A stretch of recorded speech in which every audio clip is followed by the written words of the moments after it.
The Houston Cougars and the Baylor Bears have always had kind of a tense relationship when it comes to men's basketball. But this weekend, Houston has to go to Baylor, and they have a pro, not a future tense pro basketball player, but a past tense one.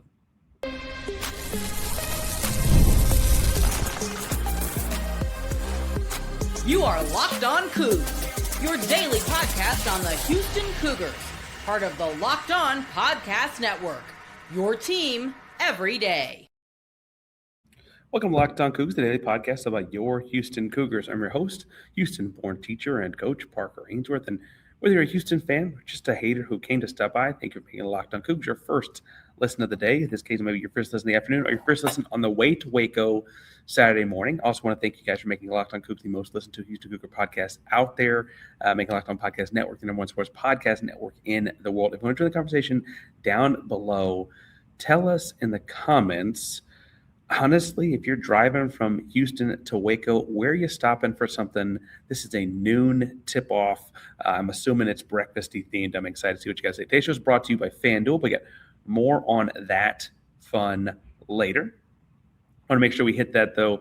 I also want to hit in the first segment this idea that Baylor has a former pro basketball player. You heard that right? A former pro basketball player, and that is a daunting task on paper, but not one I think they're going to have so much trouble with in actuality. I do want to talk about the two wings they have in the second segment that could actually be a problem. That are probably more of the future pro kind of guys. And then last but not least, kind of get through what this Baylor team looks like somewhat. But first, this idea of a pro. Baylor, if you did not hear about it, living under a rock, very tuned in on just the Houston Cougar things. Over roughly like the Christmas holiday season, Baylor signed James Nnaji to a midseason transfer, or signed him up as a midseason transfer. He got approved by the NCAA to come and play right away as a midseason transfer. He was playing in Barcelona most recently, opted not to go anywhere this fall and work out. He is since I signed with Baylor. He was drafted a couple years back at the 31st pick in the NBA draft. Did not pan out, played in the Summer League, played in the G League. He played in the Summer League against Victor Wembanyama. Like there's fun pictures of him out there guarding with Victor Wembanyama and things like that. But look, I think this is a lot of people. He looks like a college basketball player when you watch him. He doesn't even look like necessarily the best big man at Baylor when you watch him. It's an interesting thing people get upset about. I think people are really upset about James Nnaji as a concept more than they're worried about him at Baylor. Now, if you wonder what the concept is, for as long as I can recall, players can play in college basketball if they played internationally abroad.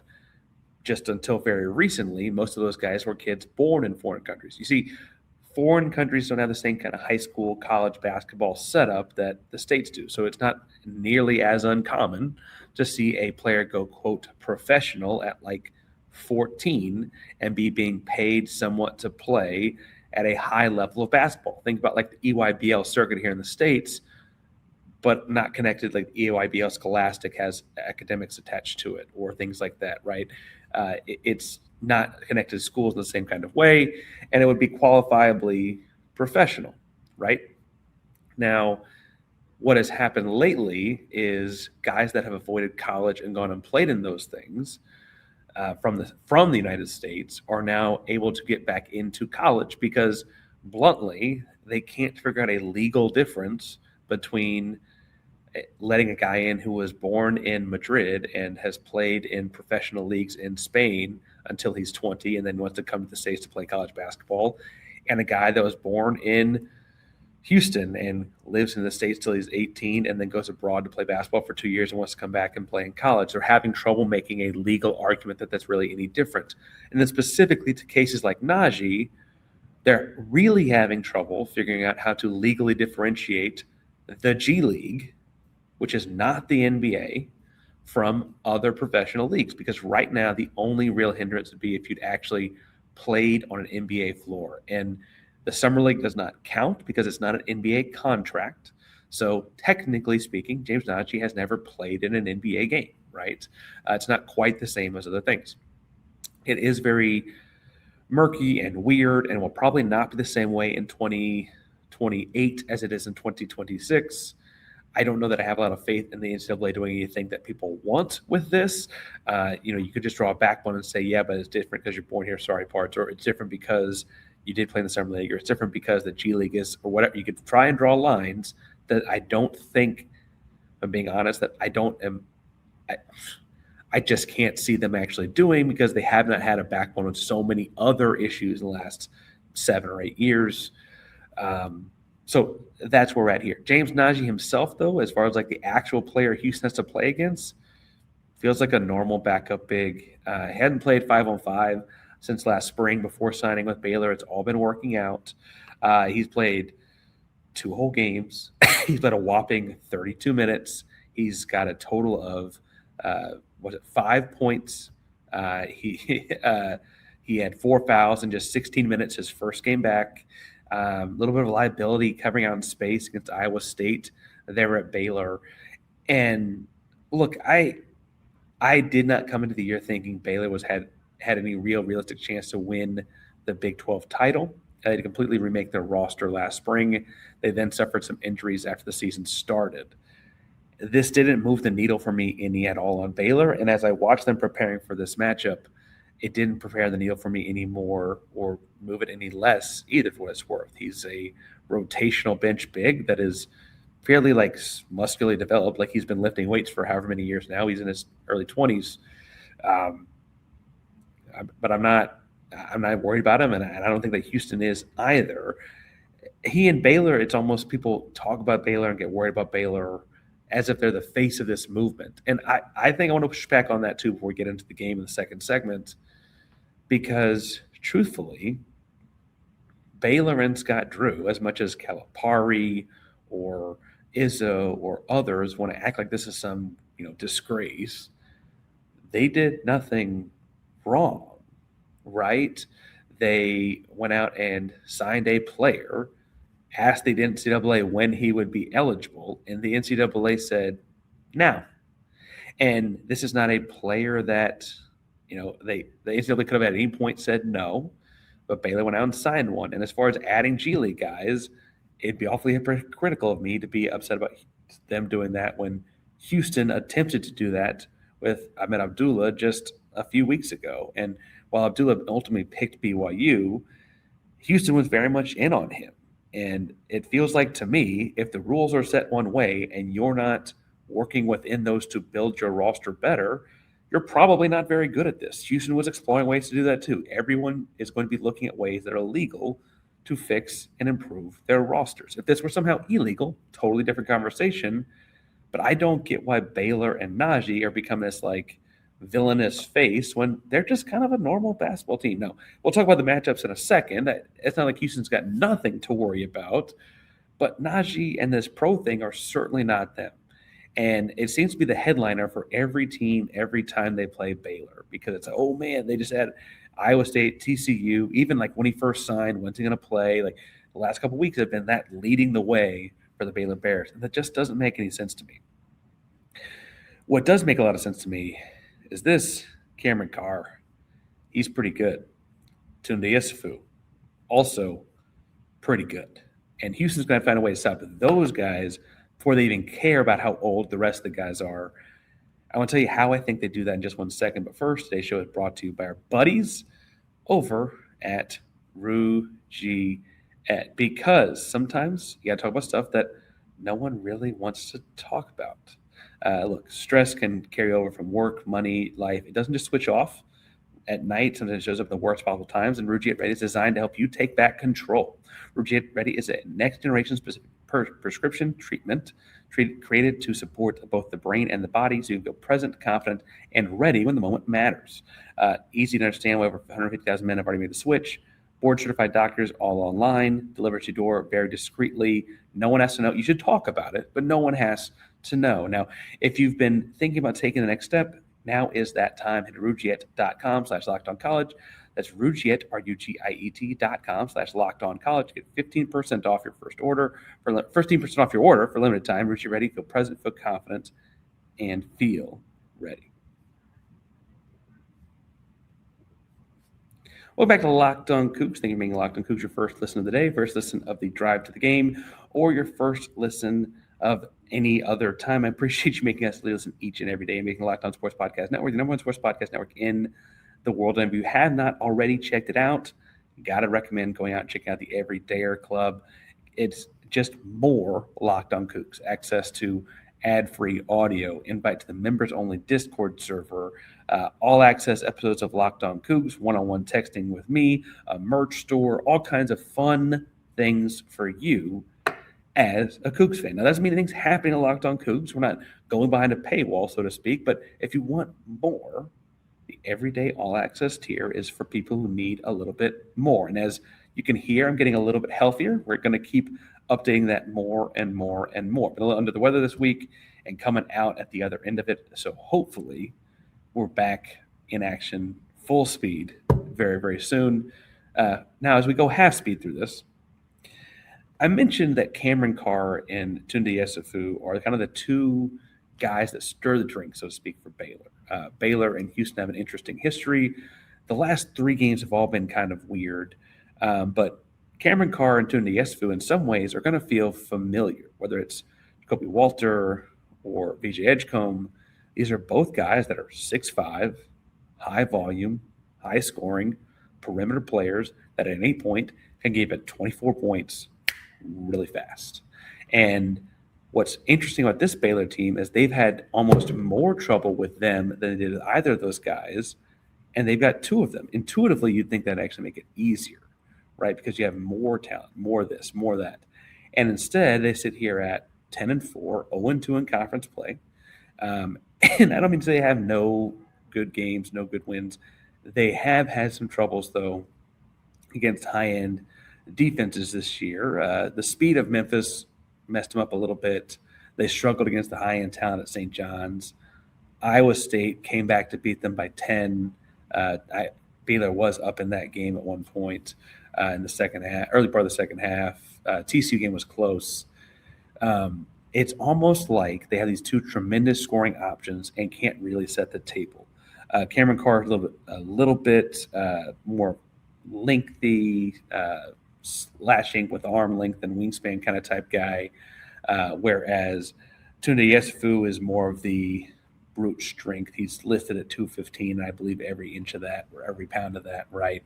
Carr, I should also point out, is a transfer. If the name sounds familiar, because he's been bounced around college basketball for a second. He was at Tennessee last season. He was injured, I believe, and maybe it was, I actually don't know if it was a redshirt because of injury or just a redshirt season, but I think he was injured last season, sat out at Tennessee. He was a high-end prospect in the class of 2023, though, and so I want to say that he was top 100. I know Tounde Yessoufou was top 15 because on all the same lists, right, with like Kingston and Chris Sinak and those guys. And so what you see here is a couple of guys at their two wing spots that are pick your poison type guys. I actually think it's funny that they're both 6'5", because it actually might work in Houston's favor. Might make the matchup almost more demonstrative for them. Carr's a little bit better shooter, so you have to switch out on him. I imagine you see Emanuel Sharp covering Carr, much like he did against Texas Tech with Christian Anderson. Now, Carr is obviously a very different athlete, but both guys shoot it well outside. Carr shooting 39% from behind the arc on over 5 attempts a game, so you have to make sure you cover him out there as well as force him into traffic on the drives because he's going to dunk everything inside of 5 feet. Tounde Yessoufou is a little bit worse shooter, but gets the same number of volume ups. They might actually be encouraging him to shoot. He shoots about 30% from behind the arc, which is, as far as analytics go, not quite a point per shot, which is not quite good enough to make it worth it, but whatever. Tounde Yessoufou shoots from outside 5 times a game, but he's also a high-flying dunker. He's much stronger. And so if you told me Emanuel Sharp covered him, I'd believe it. I might put Milos there because I'm more worried personally about Carr, but that's a me thing. I do not preach to be smarter than Sampson and company. If they flip-flop those two, I'd see either way. I don't think they put Kingston Flemings on either one as far as the 3 backcourt guys go for Houston. Flemings is obviously a growing defender, and is getting better each week. You cannot risk the way he got lost on a couple of stagger screens and stuff like that against against Texas Tech. You can't put possessions at risk with that against these two scorers. They will score. Every time he's wrong against these guys, they will score. They're that kind of talented scoring the basketball. Cameron Carr is averaging 20.7 points per game. Tounde Yessoufou averaging 18 points per game. Both on effective field goal percentages are really high, but Cameron Carr is a 63.5. Really, really impressive guys. They do, though, play very analytical basketball, right? Threes, dunks, not a whole lot in between. And so once you run them off the three-point line, especially Cameron Carr, because he shoots at a very good clip, I think that you're actually okay to slide the help side over to the front of the rim. Now, that front of the rim help side needs to get there fast, and you probably need to be further out than you even realize because they're going to take off from a long ways away to dunk some sports and highlight kind of stuff. But charge taking, playing verticality, all that kind of stuff, if you get to the front of the rim at the right time, I think will work. I also think it's worth pointing out that Baylor will play a number of more traditional big guys on the inside, and so you probably have a Tugler or a Sacco or somebody, Jojo Tugler, Khalifa Sacco. You probably have one of them behind you ready to help out and like slide over in that way. Chris Sinak will probably be playing some as well at the 4 spot and 5 spot. They don't do a whole lot of two big lineups, but Chris has proven where he can actually play on the perimeter some, I think, defensively, so they'll be okay there. Their real hole in terms of a lineup continues to be a true point guard. And I think longtime listeners know that I have this thing about your point guard is not just the guy that brings it up, although so many people will default to that. I really think that the point guard's job is much more about running your offense efficiently, effectively, and finding the right shots for the right guys at the right time, right, on offense. Defensively, it's steering the ball, turning the ball over, forcing the pace defensively, etc. But for Baylor, I can't tell if they are more favorable towards Isaac Williams. Isaac Williams is 6'2". He's originally from Putnam City, but I guess he went to Faith Family in DFW at some point. And he's just 10 points a game guy. He's fine. The other guy I would look at too, is Obi Ogbon. He is also a 10 points a game guy. I guess he's almost 11 points a game guy. And he is an older guy. So Isaac Williams is a sophomore. Now, of their 2 point guard options, I probably like Isaac Williams more. Feels just bluntly like the offense moves a little bit better when it's in his hands. Guys, I think, kind of find their routes or like find the spots on the floor kind of more independently with him. With the ball in his hands, he finds ways to get them ball where they want it.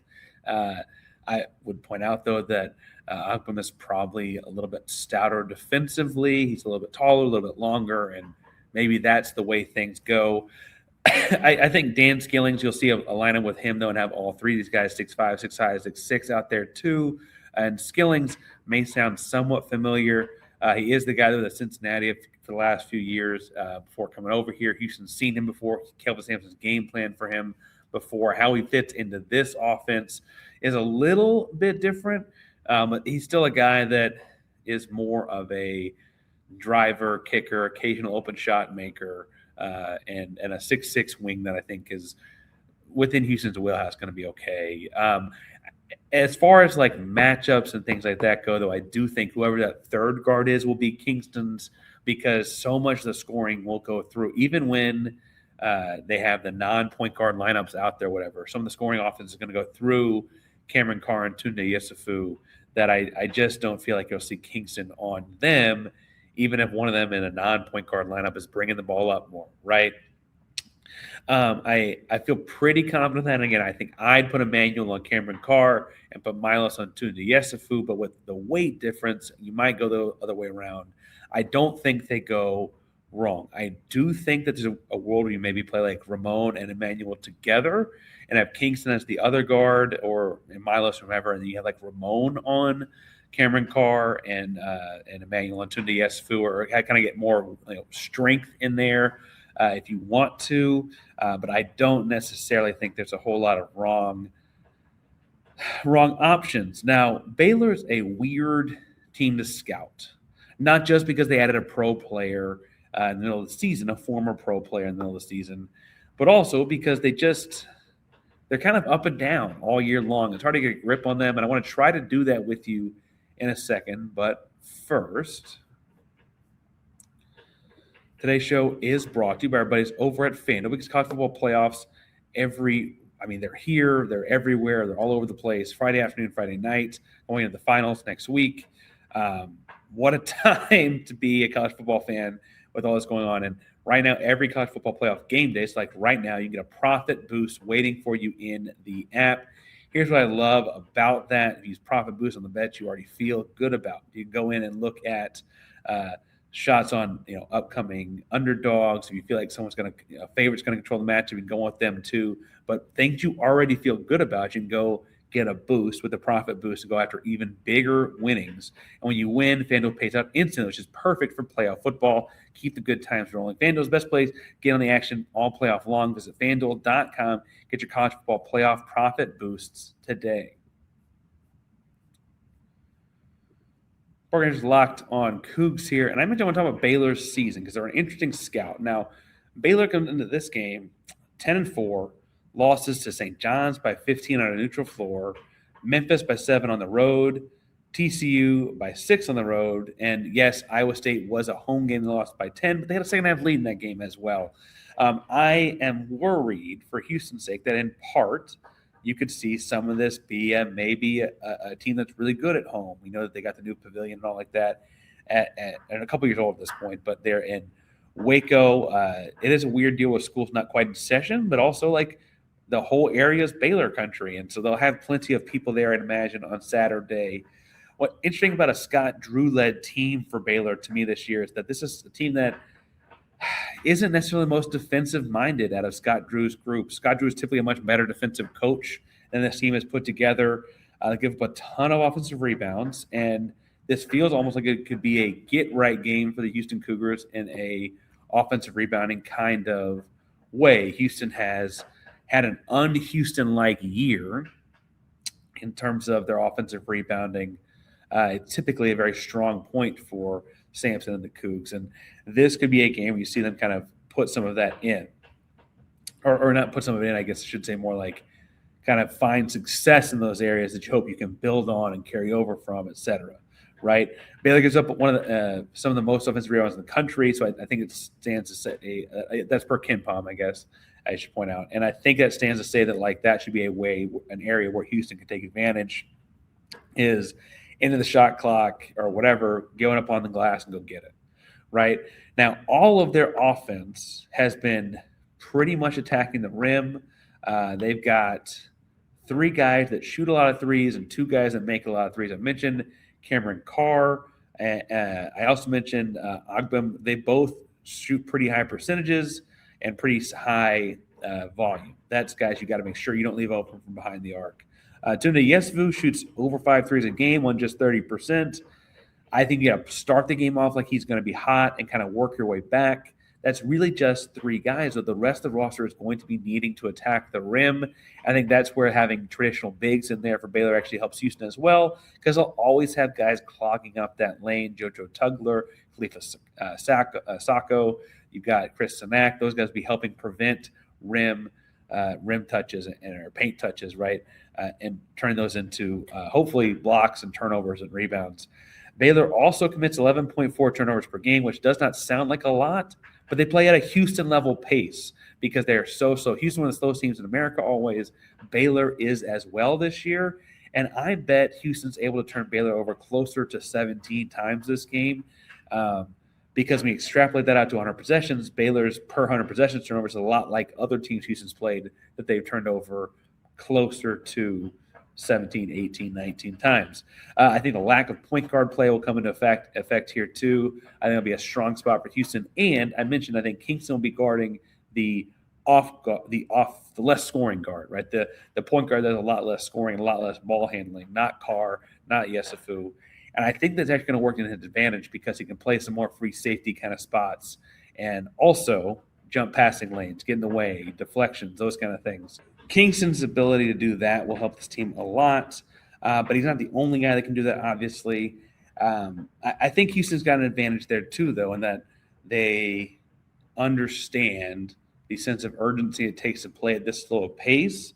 They kind of live in it, and I still think they'll be able to turn Baylor over a lot with defensive intensity and ball pressure. I'd imagine the first time they set the line of scrimmage or hit that screen at the line of scrimmage, so to speak, with a Baylor non-Carr or Yessoufou guard, they make a turnover probably the first 2 or 3 times. Like 3 out of 5 times the first, I bet that turns into a turnover for Houston, just because that defensive intensity at the point of attack with that much size on a guard that struggles to have the ball in his hands will be significant. Now, as far as turnover-prone guys for them, I guess, yes, Yessoufou and Cameron Carr have the 2 most turnovers per game of anyone on the team. That's really more of a usage rate thing to me.